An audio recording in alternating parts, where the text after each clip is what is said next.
Hello, folks. I'm Mark McGinnis, and I'm here to present a presentation called Religious Milestones. This lecture is brought to you by Cocoa Puffs. Cocoa Puffs, the cereal to give your children energy throughout the...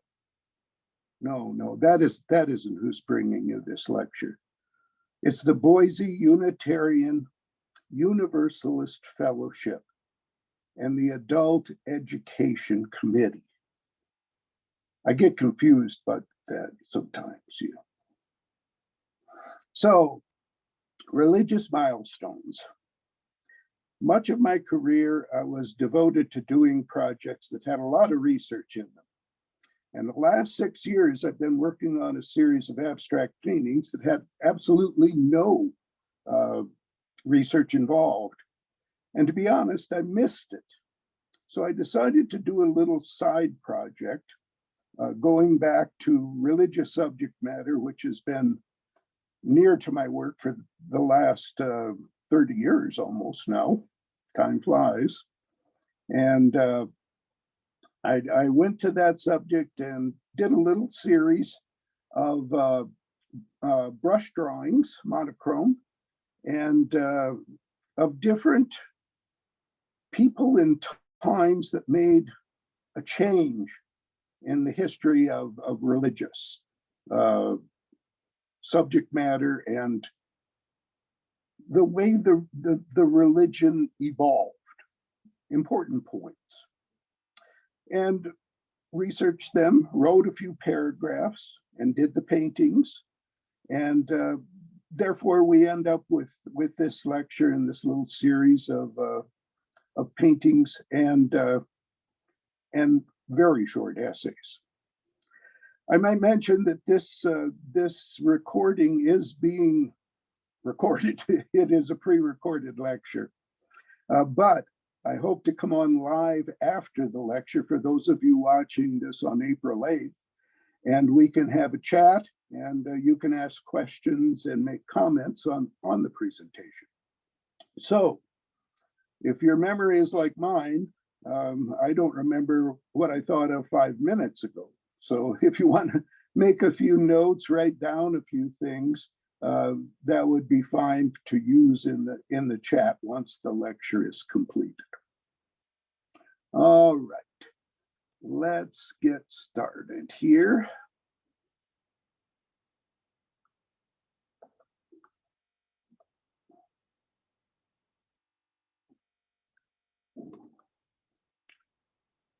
The first religious milestone I'd like to talk to you about is the awakening of the Buddha. Now, this is something I'm sure quite a few of you have knowledge of. But there may be a few things that I can bring out in my little paragraphs that you might not be familiar with. Now, I'm going to pretty much read these little essays that I've written rather than try to fake through that I've memorized them. So I'm going to be looking down a lot. The awakening of the Buddha. Siddhartha was born to a royal family of the Sakya clan in what is now southern Nepal. His mother died shortly after his birth, and he was raised by his maternal aunt. A prophecy foretold that he would be a world ruler or a universal spiritual leader. His father wished him to follow in his footsteps, so he guarded Siddhartha against any contact with the outside, raising him within the estate. Siddhartha married at the age of 15 and soon had a son.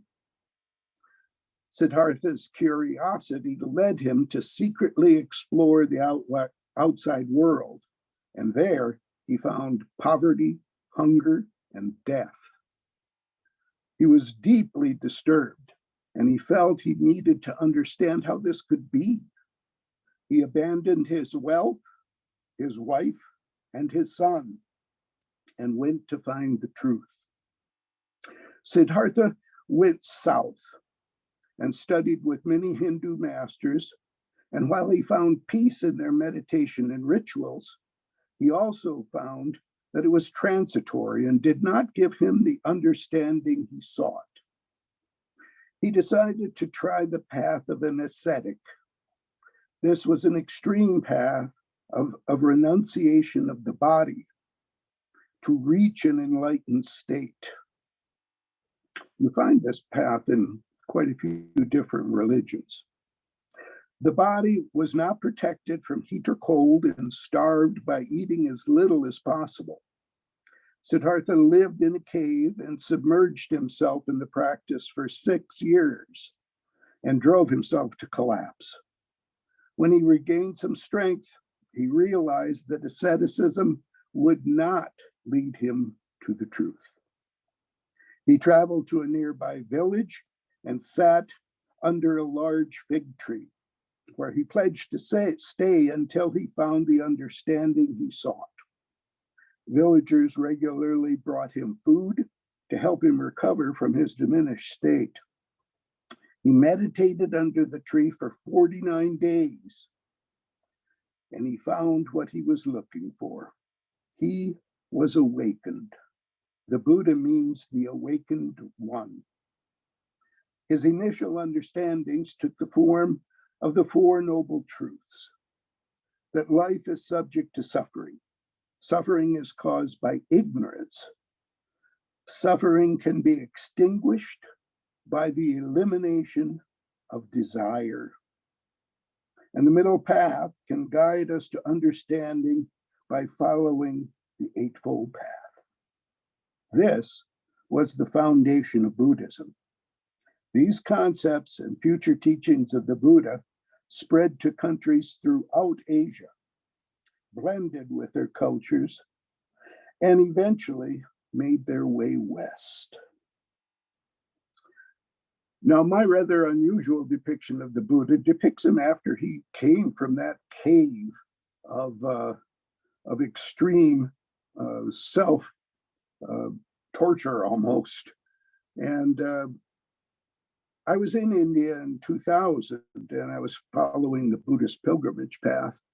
And I went to the cave where he was in meditation, a very holy site, of course. And in the caves are statuary that looks much like this little sketch of mine with the very emaciated form of the Buddha. But most depictions of the Buddha and enlightenment are not severe like that. Most are a little closer to this wonderful painting. This is a Tibetan piece, and I don't know how old it is. Certainly it has some age to it. It looks like it's been rolled up by those horizontal creases on the painting. You probably can't see the background that well, but just delightful stuff with demons and elephants and bodhisattvas and wonderful storytelling pieces. These wonderful Tibetan pieces were. If you look at the gesture the Buddha is making, he's reaching down to touch the ground. And that's a very common gesture, especially when we're dealing with the enlightenment of the Buddha. The reason he's doing that is because of the demon Mara. Mara was giving him trouble all through his search for enlightenment under the Bodhi tree. I think at one time he sent his rather hot-looking daughters to try to seduce the Buddha out of his meditation, and that didn't work. Now, after enlightenment, Mara came to him and said he wanted proof, he wanted a witness that Buddha had reached enlightenment. And at that point, the Buddha reached down, touched the ground, and the earth roared, "I bear witness." And with that, Mara disappeared. Now, this dealings with demons, both in the visual depictions and in the stories, is very, very common in many forms of Asian Buddhism.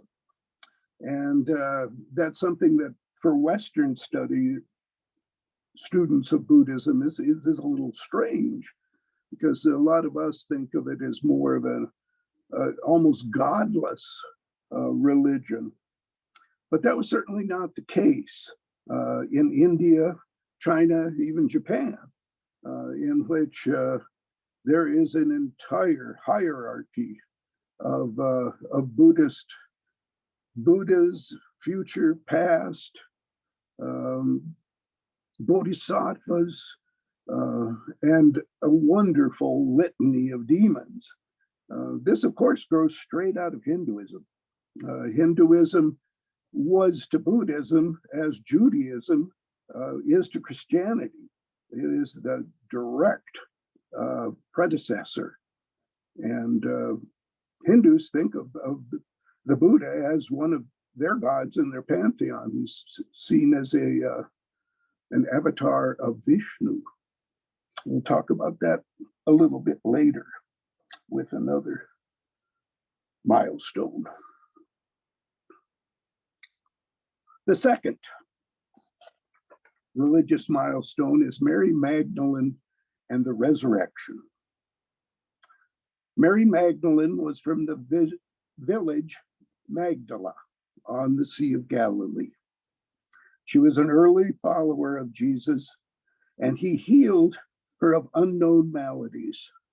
She became devoted to him and the leader of his women followers. She and the other women were also financial supporters of his ministry. Her dedication led him to see her as one of his favorite devotees. Mary Magdalene stayed with Jesus until the end and afterwards. She was one of the women who stayed with him through the crucifixion after all of his male followers had fled in fear. She was there when he was taken down from the cross and entombed. In her deep grief, she came to the tomb the morning after his entombment and found the tomb open and the body gone. She was heartsick that the body had been stolen and sought to find where the body had been taken. Jesus appeared to her, but she did not recognize him until he spoke to her, telling her to inform his followers he had risen. That Jesus appeared to Mary Magdalene first is a sign of her importance to him. She was the apostle to the apostles. Well, Jesus held women in a much higher regard than most Jewish men of the time. He was nevertheless still a man of his time, as witnessed by all 12 apostles being men. It appeared that the apostles were very jealous and minimized Mary Magdalene's role in Jesus' ministry. The diminishment and vilification of the role of women in Jesus' ministry had long-lasting, devastating impact of the role of women in the Christian faith. As Christianity evolved, the image of Mary Magdalene as a prostitute became ingrained in the faith. She was the fallen woman in contrast to the Virgin Mary. In recent centuries, that view has been revised, and she is now a saint in the Catholic Church. But in much popular culture, she is still viewed as a prostitute, or, as put forth in some contemporary fiction and films, Jesus's lover or wife. In my little sketch here, it was my intent to make Mary Magdalene kind of plain. Now, once again, I don't know if that's true, but that was the way I decided to depict her. That's not the way she is depicted in much of much of the paintings and imagery that one can find around, and you can find quite a lot around. This is certainly, in my artist's opinion, the most beautiful of all. This is by the great Renaissance painter Titian. He is renowned for his color, and this painting certainly exhibits that wonderfully. Those deep, rich colors in the background, the vibrancy of the golds and yellows, that pale, pale pink skin, very different from what a Jewish woman of the first century would have, of course. And as in many depictions, she is shown as this fallen woman. And Titian goes a bit further and brings out the nudity of the breasts, which I'm sure was probably a titillating aspect for the rich Venetian or whomever may have commissioned this painting. Next, milestone is Abraham and the sacrifice of Isaac. God decided to test Abraham's obedience by ordering him to take his son, born of Sarah, Isaac, to Mount Moriah and sacrifice him as a burnt offering to God. Abraham obeyed, and when they had reached the mountain, the wood for the burning was tied to Isaac's back, and they climbed the mountain to the sacrifice site. Isaac was bound and placed on the altar. As Abraham raised the knife to slit his son's throat, an angel commanded him to stop, which he did. For his obedience to God, the angel promised Abraham victory over his enemies, and that his descendants would be as countless as the stars in the sky and the grains of sand on the seashore. This story has many interpretations, and some see it as an example of God's mercy for sparing Isaac. Many see it as a point in the faiths of Abraham where it is established that complete, unquestioning obedience must be given to God, even if it was something as radical as slaughtering one's own son. The rewards could be great. At times, this absolute obedience was extended to those who claimed to be the spokesman of God as well. This was the very first painting of this little series. And to be honest, it's one of my favorites. I was looser with this one. I let my strokes go more and got this kind of expression on the face of overwhelmed by God.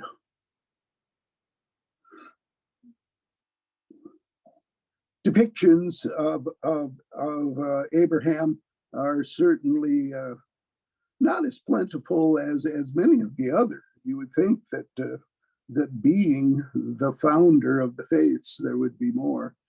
But there aren't that abundant. This is from a ceiling fresco, and I'm just going to guess that it is late Renaissance or early Baroque. It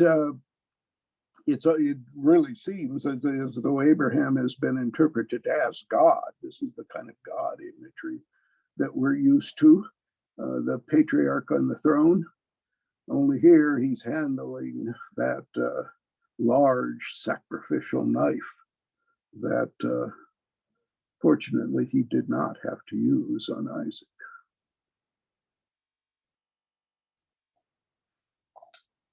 Titus in the destruction of the Second Temple. This was a very major milestone in the Jewish faith. In 66 AD, the Jews of Jerusalem rose up against the occupying Romans.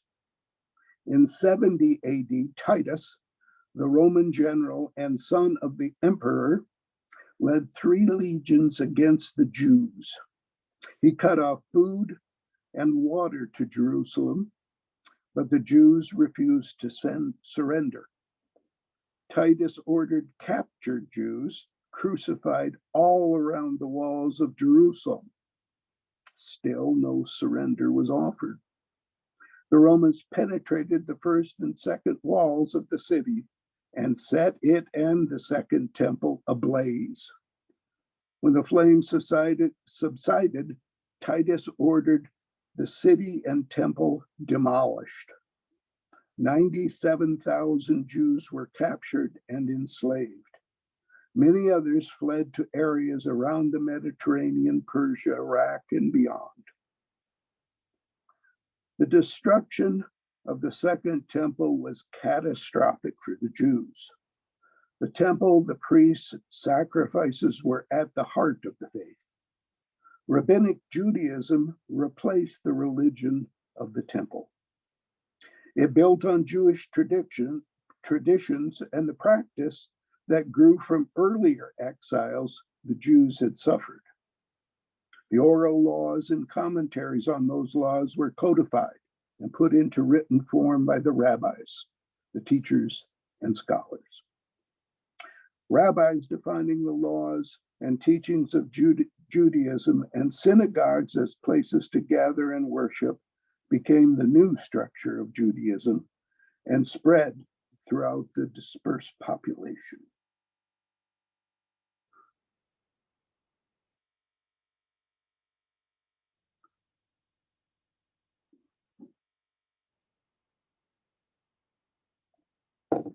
Here we have a Roman bust of Titus. The Roman portraiture, sculptural portraiture especially, which is what we have most of, is really remarkable. If you go back to the Republican period, the early period of Roman sculpture, they were really sharply naturalistic. They didn't pull any punches.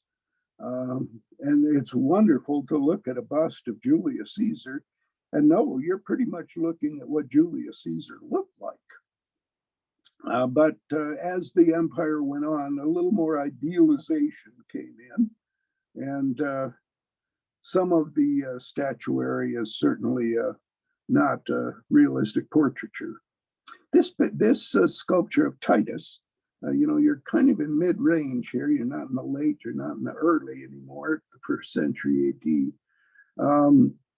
I think blends the two. My guess is that we do have some pretty good likeness here, but there may be a bit of ennobling within the imagery.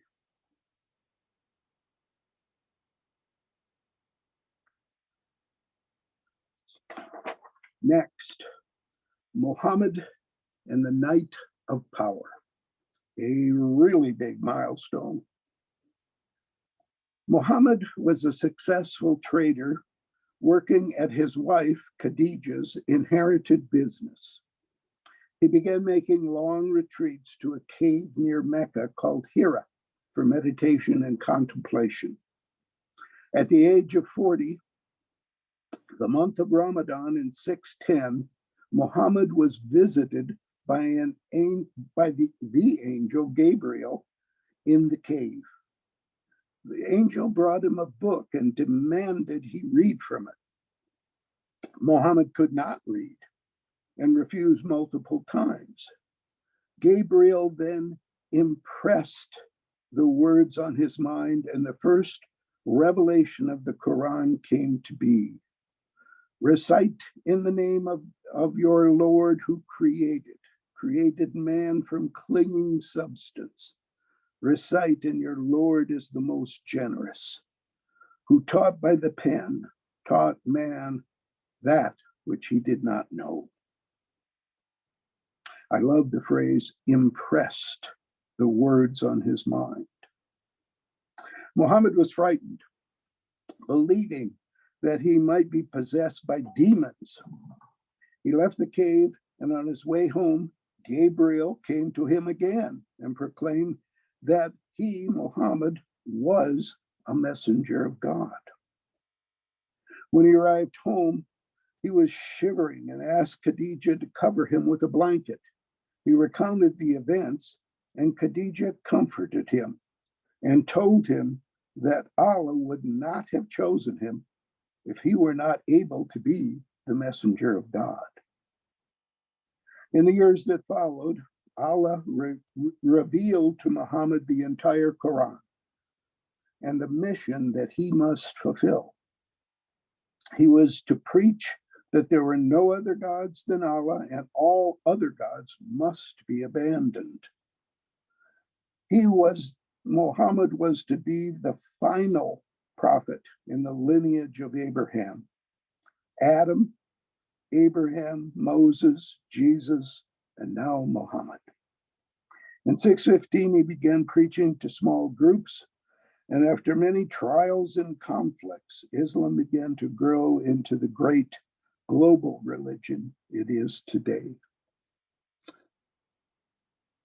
You might notice that Muhammad's face is not showing in my painting, and that's because it's just generally prohibited to show the face of Muhammad, and I'm trying to honor that tradition with my painting.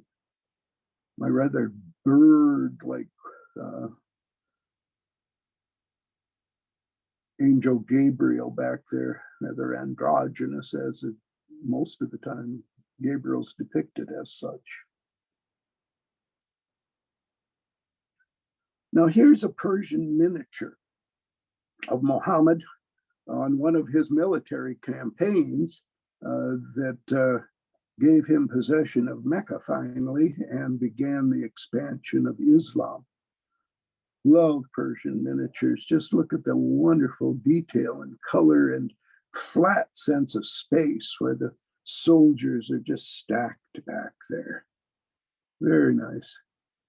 And when Muhammad is shown in Persian miniatures, that veil keeps up the commitment.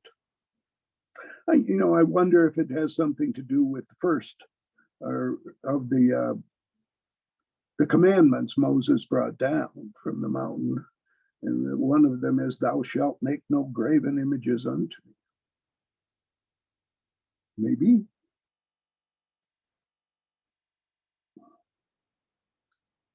The next milestone, Sita and the trial by fire. Notice that date, pretty big, huh? That's going back to the tradition of when these events took place. Sita is a primary character in the Ramayana, a 2,500-year-old, 24,000 verse Hindu epic from India. The Ramayana is a complex story of an Indian prince and god, Rama, who is unjustly exiled to the forest for 14 years to prevent him from becoming king.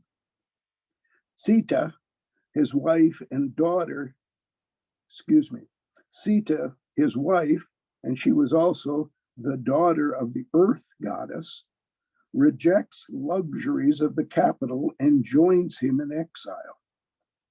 There they find contentment until a powerful demon, seen a lot of demons, aren't we? Ravana takes the form of a beggar and abducts Sita, taking her to his palace in Sri Lanka. After a long war, Rama defeats Ravana and rescues Sita. But Rama is no longer sure of Sita's purity after living in the household of another man, and states she can no longer stay with him. She is outraged, as the gods have already attested to her virtue. But she demands trial by fire to prove that virtue. A pyre is built and set afire, and Sita walks through the pyre unscathed. After returning to the capital and claiming his kinship, Rama hears rumors circulated that Sita may have been tainted in captivity. Rama bows to the possibility of dishonor on his family and exiles the 5-month pregnant Sita. In exile, she has twins who she raises, and then they return to their father. She refuses to return and asks the earth goddess to take her from her sufferings, which the goddess does and brings Sita to heaven. The Ramayana has been the pinnacle of Indian entertainment, religious, and culture for at least 500 generations. Rama and Sita have been seen as the absolute perfection of the ideal husband and wife. But the storyline of Sita time and time again being subservient to her husband's demands and Rama's fear of dishonor became ingrained in the cultural values of many Hindus for thousands of years.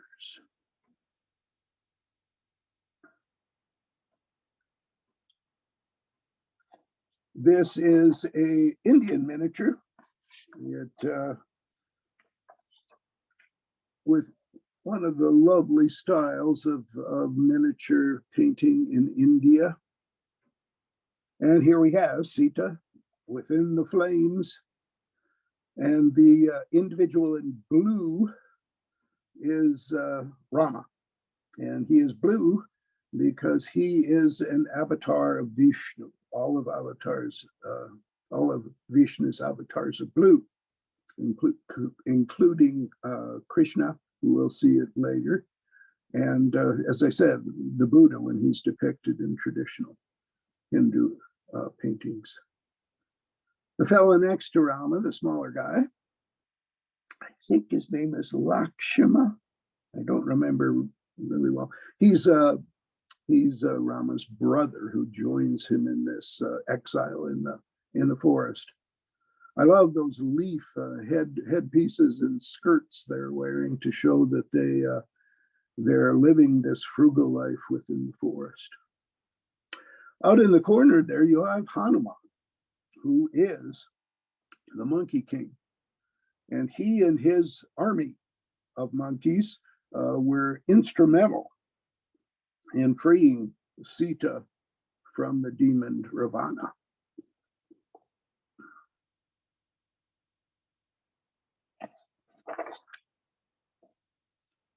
Martin Luther and the Reformation. In 1483, Martin Luther was born into a well-to-do German family. He went to university and studied law and philosophy. At the age of 22, he became a monk in the Augustinian order. In 1512, he was a professor of theologically, and in 1517, he published his famous 95 Theses. That spread throughout Europe in the short time period of 2 months. In the document, Luther attacked what he saw as abuses of the Catholic Church. In particular, the selling of indulgences to ease one's way into heaven. He also brought forth the idea that salvation and eternal life could not be earned by confession and good deeds, but only by complete faith in Jesus Christ. He burned a papal bull that was not a bull, but a document that was sent to him that demanded he recant some of his teachings. In 1521, he was excommunicated from the Catholic Church. In 1523, he married and began organizing a new church. He avoided most of the fast changes in favor of incremental ones. The ideas of the Reformation spread quickly throughout Northern Europe, Scandinavia, and the British Isles, taking many forms. And in the centuries that followed, many more forms were split up in the Protestant faith. In 1543, Martin Luther published his vehement and sometimes vulgar 60,000-word treatise titled The Lies of the Jews. In it, he advocated the burning of the devil people's synagogues, seizing their property and money. And he said, "We are at fault for not slaying them." 500 years later, the Nazis of Germany frequently used Martin Luther's teachings on Jews to justify their persecution and slaughter of millions of Jews. That last paragraph may be shocking to you. It was to me. I double and triple checked my research, and sadly, it is true. I normally would not use such information in this series, as many or most prominent figures in history have positive and negative sides.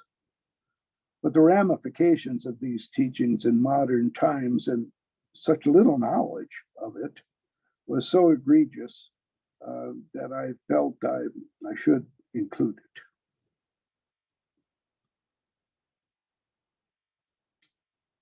Here is a contemporary portrait, contemporary for the day, 16th century, that was done by Louis Cranach the Elder.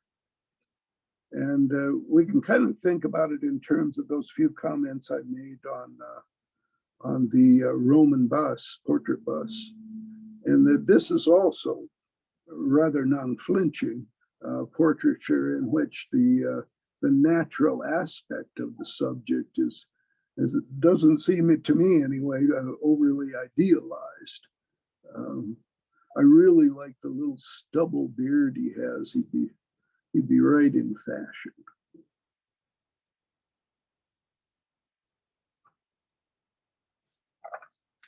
Lao Tzu leaves China.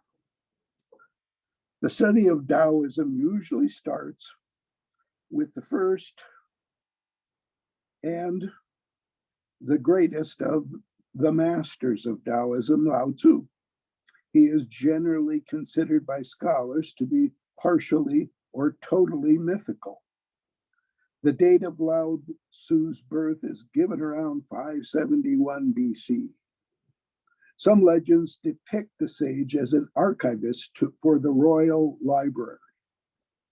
Stories tell of his disillusionment with the kingdom and decision to leave. Politics have always been that way.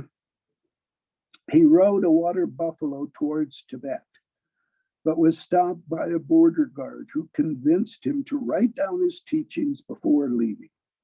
Thus, the origin of the Tao Te Ching, the classic book of integrity and the way. This little book of 81 verses has had an impact on Chinese thought for over 2,000 years, and in the last century, considerable influence on a number of Western thinkers and writers. The scholar Lin Yu Tong has defined the Tao as follows. The Tao of the Taoist is divine intelligence of the universe, the source of things, the life-giving principle. It informs and transforms all things. It is impersonal, impartial, and has little regard for individuals. It is eminent, formless, invisible, and eternal. Best of all, the Taoist does not presume to tell us about God. He insists to the point of repetitiousness that the Tao cannot be named, and the Tao that is named the Tao is not the Tao. Above all, the one important message of Taoism is the oneness and spirituality of the material universe. Philosophical Taoism really has this quality of godless nature and this beautiful natural affinity.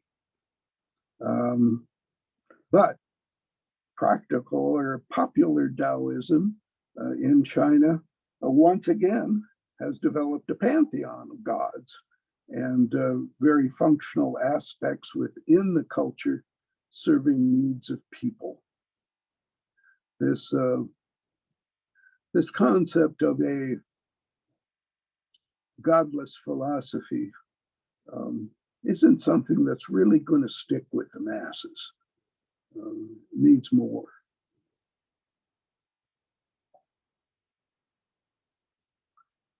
Here is a wonderful brush drawing of Lao Tzu. And you may have noticed in my previous sketch that I had some pretty prominent ears on the philosopher. But here, this guy really goes for it. The origin of it may have been Chuang-Tzu, a Taoist philosopher from a century or two later. He rather liked to come up with kind of ridiculing names for other philosophers, and Lao Tzu he called old long ears or old big ears.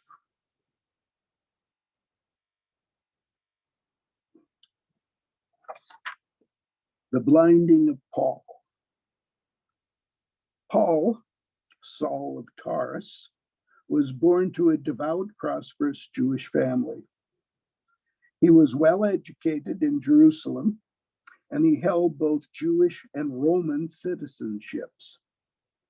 He was employed by a high priest of the Temple of Jerusalem to suppress the spread of what they considered the radical cult of the followers of the crucified rabbi, Jesus of Nazareth.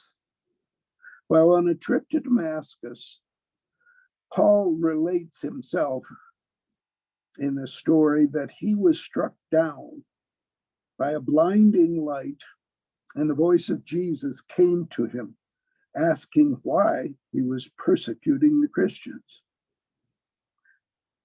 Blind, Paul was led to Damascus, where he remained blind for 3 days. A Christian leader came to him and healed his eyes.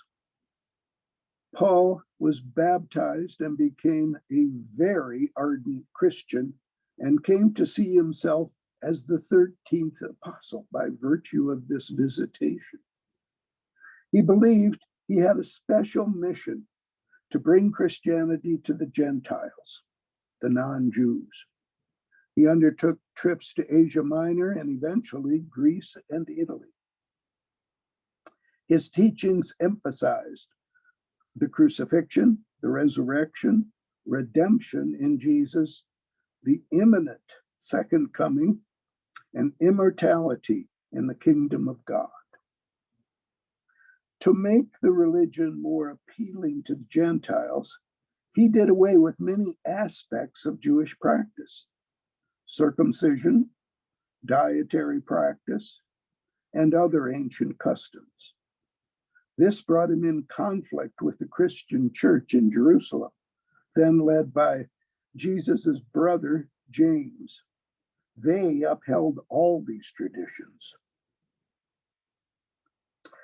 Many of Jesus' apostles preached primarily to Jewish communities, hoping to convert them to the teachings and divinity of Jesus, still within the Jewish faith.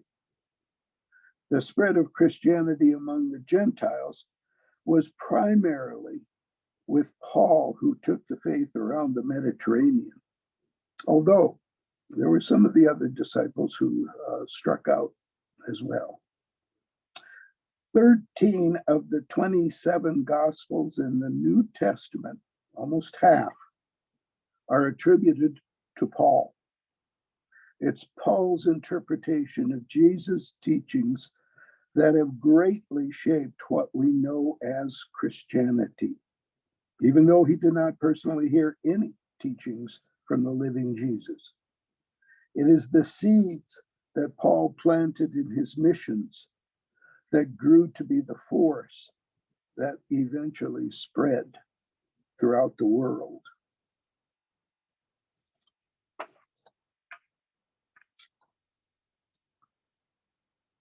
The conversion of Paul is a popular theme in painting, and this is, I would say, probably the most famous of all.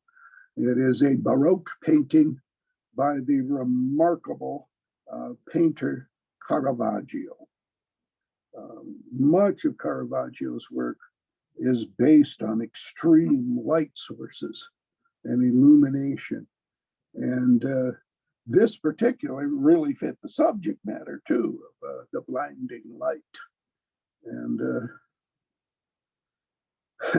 we see on that fallen figure down there just more of the rather common show-off foreshortening on the figure that Caravaggio loved to do.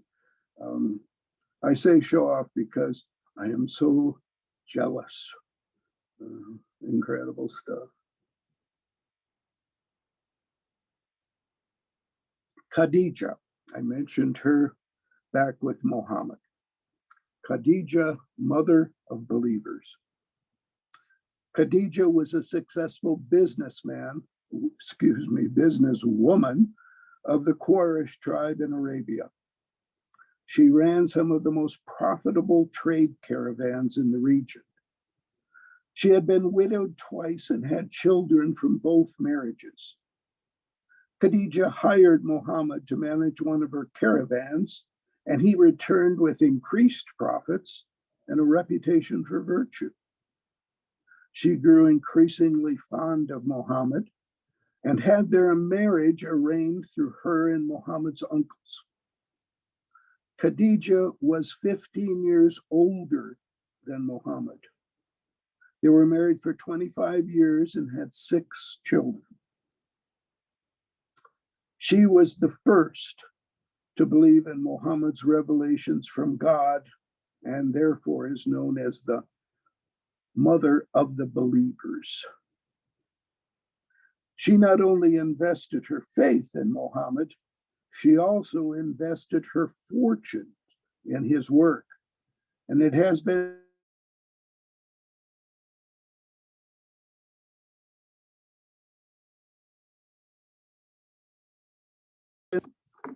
and Khadija's wealth. Let me read that one more time. She invested her fortune in his work, and it has been said that Islam did not rise except for Ali's sword and Khadija's wealth. Ali was Muhammad's son-in-law and successor. Khadija's death at 65 led Muhammad to take more wives, and mostly for political alliances. During Khadija's lifetime, Muhammad had no other wives.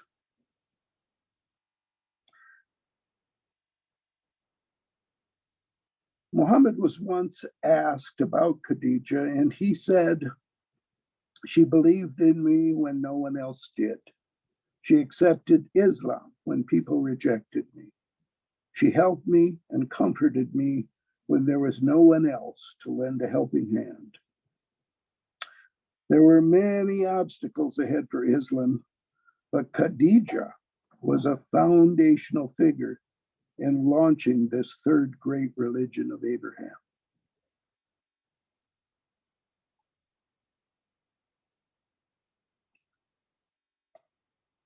In my research for images of Khadija, or what people have interpreted to be an image of Khadija, it was just as slim pickings as it was of Muhammad. There were just almost nothing out there. And this certainly westernized version of her has this burst of light coming from her face, again, not showing facial features. And I would assume this is from the same, I guess, respect that was given to not showing the image of Muhammad.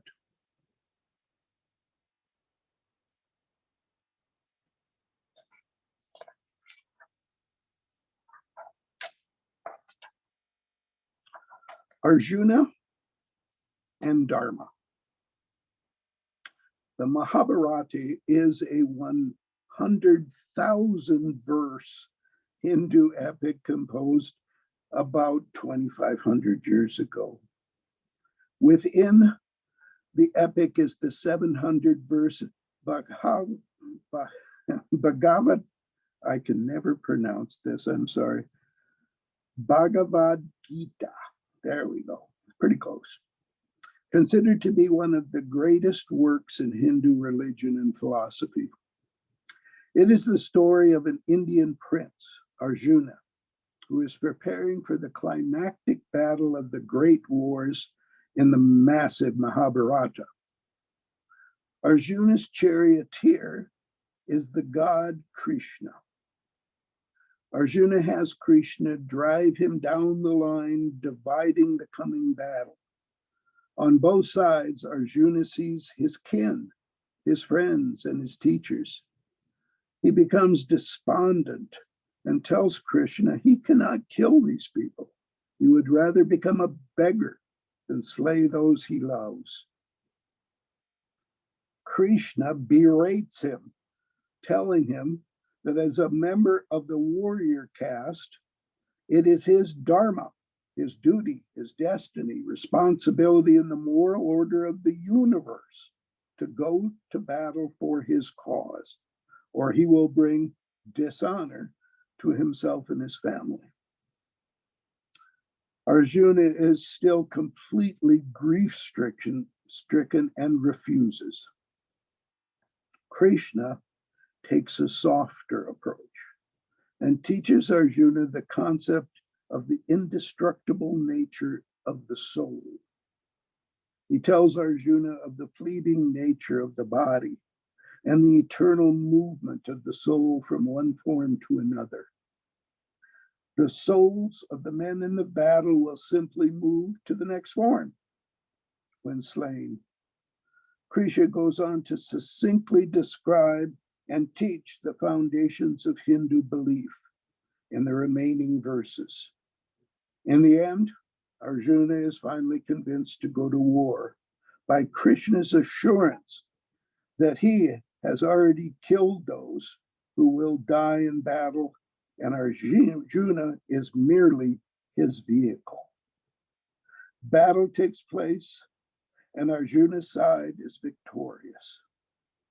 This commitment to duty, dharma, has been at the core of Hindu culture for millennia.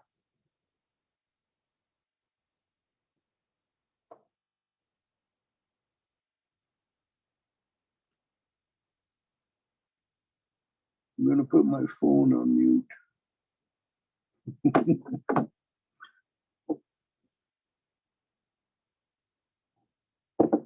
Here we have a depiction of Arjuna and Krishna. That's pretty cool charioteer aspect of having the charioteer on one of the horses. This style of painting is another Indian miniature style. It's considerably more stylized and even flatter than many of the other styles.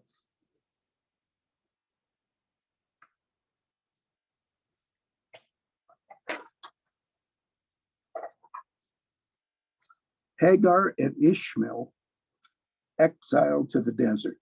We're going to come back to Abraham here. It is described in the book of Genesis that Abraham's wife Sarah was barren and could not provide him with an heir to rule his tribe. Sarah gave Abraham her slave Hagar to conceive a child with, which Hagar did, Ishmael. Miraculously, really miraculously, at the age of 90, Sarah gave birth to a male heir, Isaac. She became jealous of Hagar and feared Ishmael would claim inheritance as the eldest son of Abraham. Sarah demanded that the slave woman and her child be exiled from the tribe. Abraham bowed to Sarah and took Hagar and her child to be exiled from the tribe. They went deep into the desert, where he commanded them to go on. According to Islamic tradition, Hagar asked him twice why he was doing this, and he would not reply. She then asked him if God had told him to do so. He said yes, even though it was Sarah. And Hagar left feeling assured that God would care for them. Hagar and Ishmael wandered in the desert, running out of water, and she made several trips to try to find water, but found none. Returning to Ishmael, she cried out to God, and an angel appeared and told her to move Ishmael, and when she did, she found a spring of water. Islamic tradition also tells of Abraham later going to Mecca to assist Ishmael in building the Kaaba temple on the ruined foundations that had first been built by Adam. Ishmael is seen as the patriarch of the Islamic religion. The moment of exile and abandonment of Hagar and Ishmael began the evolution of another of the faiths of Abraham.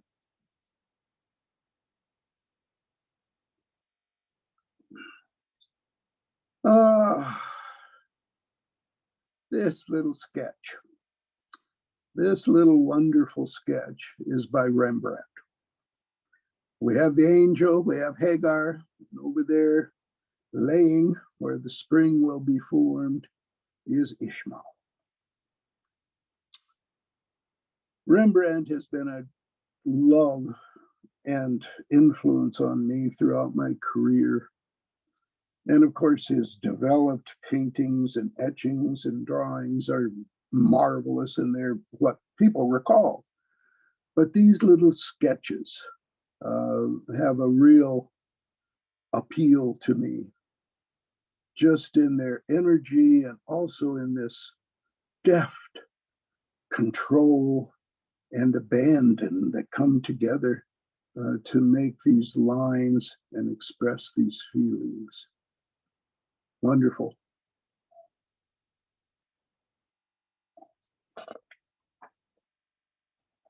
Bodhidharma and radical awakening. Bodhidharma was a gruff, unsociable Buddhist monk from southern India who traveled to China in search of enlightenment. He was rejected from the monastery he sought, so he found a cave nearby and began meditating facing the wall, vowing to continue until he had reached enlightenment. Legend has it that after 7 years, he fell asleep. And in awakening, he was so upset that he had fallen asleep, he cut his eyelids off. After the 9th year, he reached his goal of enlightenment. He believed the path to Buddhahood could be found in a special transmission outside the scriptures. The foundation of this approach can be found in Buddhist teachings, but Bodhidharma emphasized wall-gazing meditation and self-realization to the extreme. The intense meditation was to strip the mind of the illusions of experience we create with our minds. When the self is abandoned, the true nature is exposed and enlightenment is gained. Bodhidharma is considered the father of both Chan Buddhism in China, and Zen Buddhism in Japan. When Zen became popular in America in the 1950s and 60s, it was teachers such as D.T. Suzuki who tried to clarify these concepts for the Western audience. Thich Nhat Hanh's softer and gentler Zen has become beloved throughout the world. Here is another depiction of Bodhidharma, talking about the loose strokes of Rembrandt. Look at that wonderful, expressive lines that form the clothing of the Bodhidharma. But then also look at that light washed halo, a perfect circle with one stroke.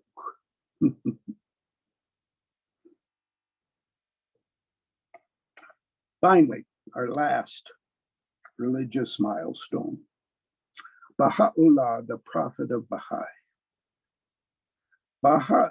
Baha'u'llah, born in 1819, was the son of a government minister in Tehran. He became a follower of a new prophet called Bab. In Islam, Muhammad was considered to be the final prophet in the religions of Abraham.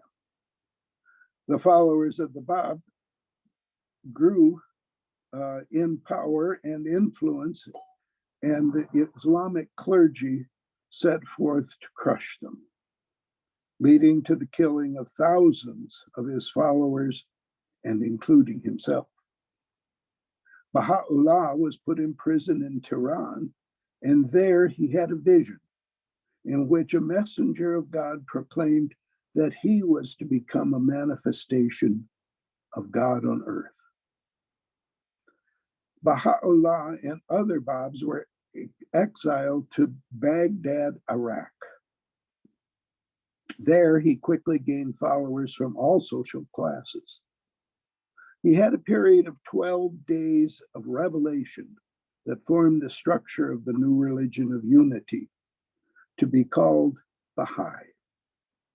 Baha'u'llah's influence grew, and Islamic clergy pressure on him led him to be exiled to a series of places, ending up in a penal colony in Akka, Palestine. Eventually, he was released and established himself at the foot of Mount Carmel. His son, Abdul Baha, assumed the leadership position of the faith, leaving Baha'u'llah to pursue his writings. He died in 1892, and his son became the new leader of the Baha'i. Baha'u'llah wrote over 100 books, and they exist in his own hand. That's quite a difference from other religions. Topics include history of religion, morality, ethics, economics, spirituality, human rights, social organization, and jurisprudence. The core concept of the Baha'i religion is unity without coercion. It believes that true religion and science are always in harmony. It believes that economics should be leveling the wide gap between the rich and the poor. Education is seen as a guide to the new enlightened way of life. As with other religions of Abraham, it puts humans at the pinnacle of creation, and there is a patriarchal God who is to be feared. Baha'i has been spread by word of mouth and example, not mission work. They have no clergy, but community assemblies and a national and international organization. It is a religion in its true infancy and quiet in its growth. But since its organization in the late 19th century, it has grown to over 7 million members in 191 countries.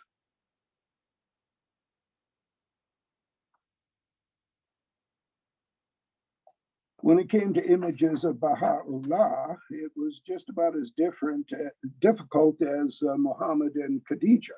I found a couple photos that I based my little painting on, and I couldn't find any real interesting things of paintings of Baha'u'llah at all.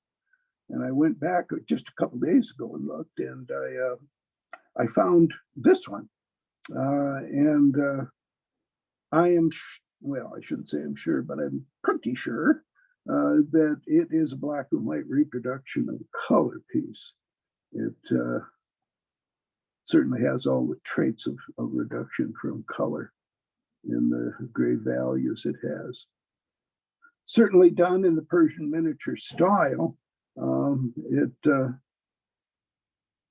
It has a nice quality to it. I'd love to see the color original.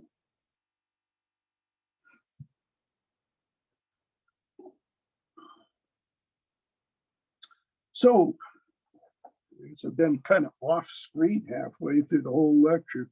Oh well. Those are the paintings and little essays that I've written for this project, Religious Milestones. As I mentioned, there will be a live discussion following this lecture for those of you on April 8th who are watching this at that time. So if you want to hang on a few minutes, we will come back with the live portion, and I'll try to answer some questions, and I'd love to hear what comments you have on this as well. So thank you all. It's a kind of a long lecture, but I hope you enjoyed it. Thank you all. Bye-bye.